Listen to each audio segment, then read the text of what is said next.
Just Ross Whitley. If you're joining me either on the web or via Facebook, we're here talking about severe weather, and what we've got pulled up is our surface map already. We do have showers out there off to our west. This is our storm system that will be developing. Now, outside today, you may have noticed that it's breezy. That is the wind energy that's going to be going into this storm system.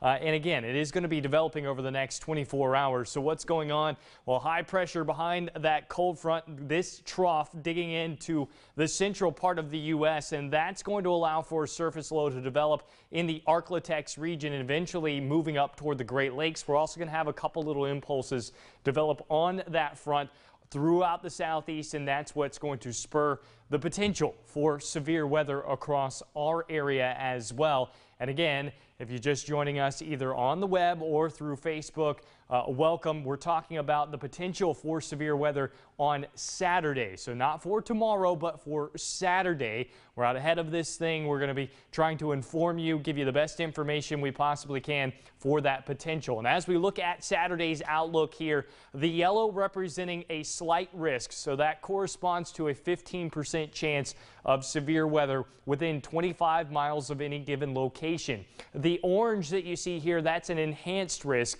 That corresponds to a 30% chance of a severe thunderstorm within 25 miles of any given location inside that orange area. So as we look at our area, all of our area here in the Panhandle of Florida is under some kind of threat, either a 15% chance or a 30% chance of severe weather for Saturday. Now, the timing, location, that may be changed as far as our outlook here, but what we're looking at is likely a line of thunderstorms that will be developed already well off to our west tomorrow through Friday. That'll be moving into Mississippi early morning on Saturday and then eventually through Mobile, and by the time we get into the afternoon hours, it'll be entering the Panhandle of Florida as well as central parts of Alabama. That will extend back off into our area through Dothan, Panama City, and then eventually weakening as it moves probably east of the Apalachicola River. That's where we're likely going to see this line start to dissipate. So let's jump right into it. We do have what our current observations look like. Plenty of wind energy out there, a little bit of cloud cover, but not too bad across our area. The showers already ongoing off to our west. So as we move forward here, that surface low does develop in Oklahoma as we get into Friday afternoon. So this is our FUTURECAST highlighting exactly that.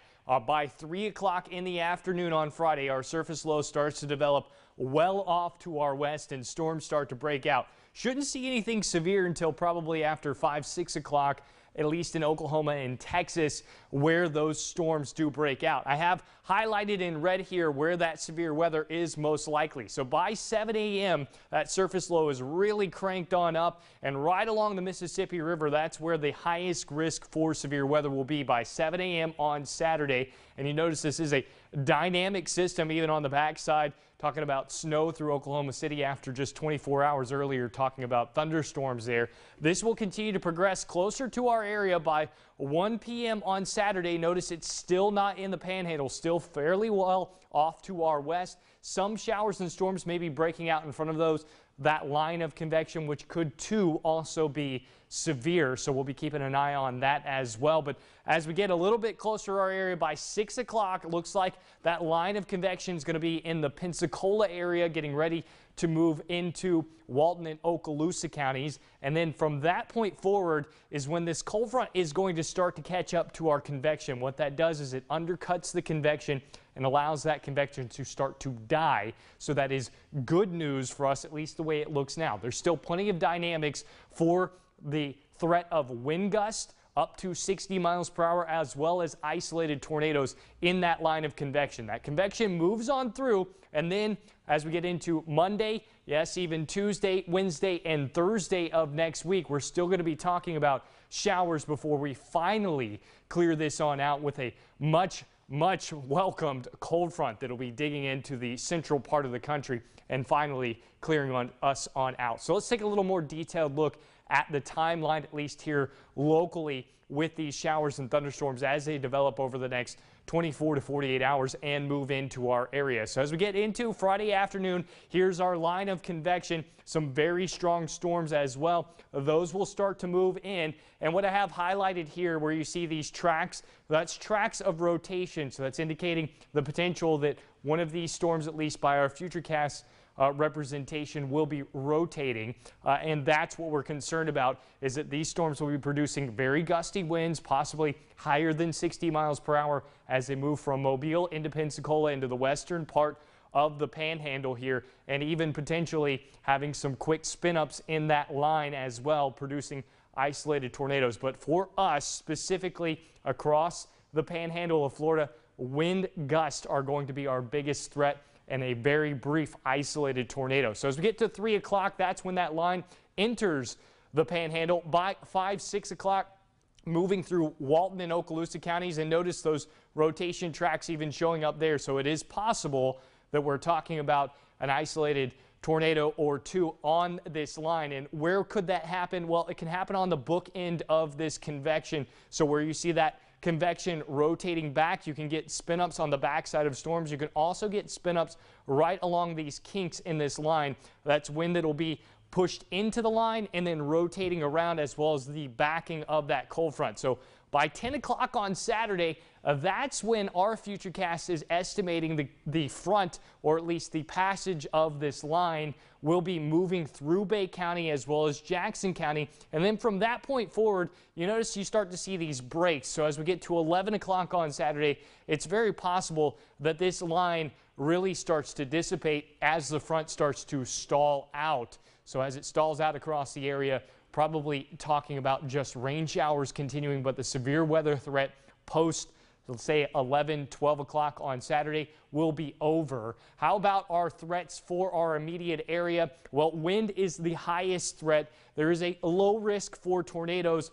Wind will be our highest threat, and as well as flash flooding is a possibility as well. So here's my thinking of where the greatest risk is going to be. Where you're highlighted in red, so that's basically Walton County back off to the west. That's where the greatest risk for the squall line to move through wind gusts and isolated tornadoes will be. Once we get into the orange area, so we're talking about Bay County, Washington County, splitting Holmes County in half.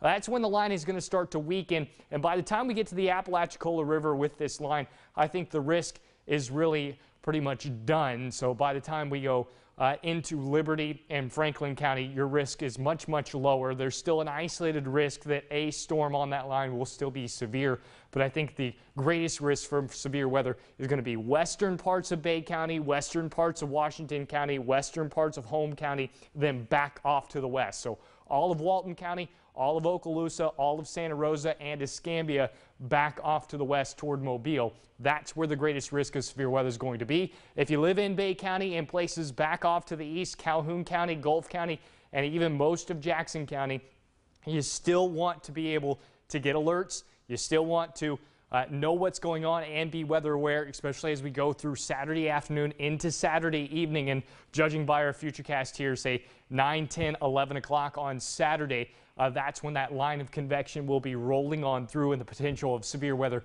is still there. It's less than our neighbors just off to our west, but it is still there. So you want to be paying attention to that severe weather as well as we move through our Saturday and get in beyond that. We're also talking about the beach forecast, because we're going to have double red flags flying not just now but throughout the weekend. Our wave heights are going to be 3 to 6, maybe even up to 5 to 7, as our winds will be gusting out of the southeast at 10 to 20 miles per hour. 68 for our air temperature for the day tomorrow, 62 on our surf temperature. Boating forecast as well, not too kind. Seas will be about 5 to 7 feet, and our Gulf water running about 70 degrees. Coastal week ahead, not only are we dealing with the severe storms for our Saturday, but even as we go beyond that, we'll have to deal with the shower activity for our Monday, Tuesday, Wednesday, and then finally seeing a cold front come in here and potentially clear us on out as we get into Thursday of next week. Those temperatures do drop, but it is Saturday that we are most focused on, and we're going to continue to update you here on Facebook, on the web, and on air as well at News 13. I'm Chief Meteorologist Ross Whitley. Thank you for tuning in for this update.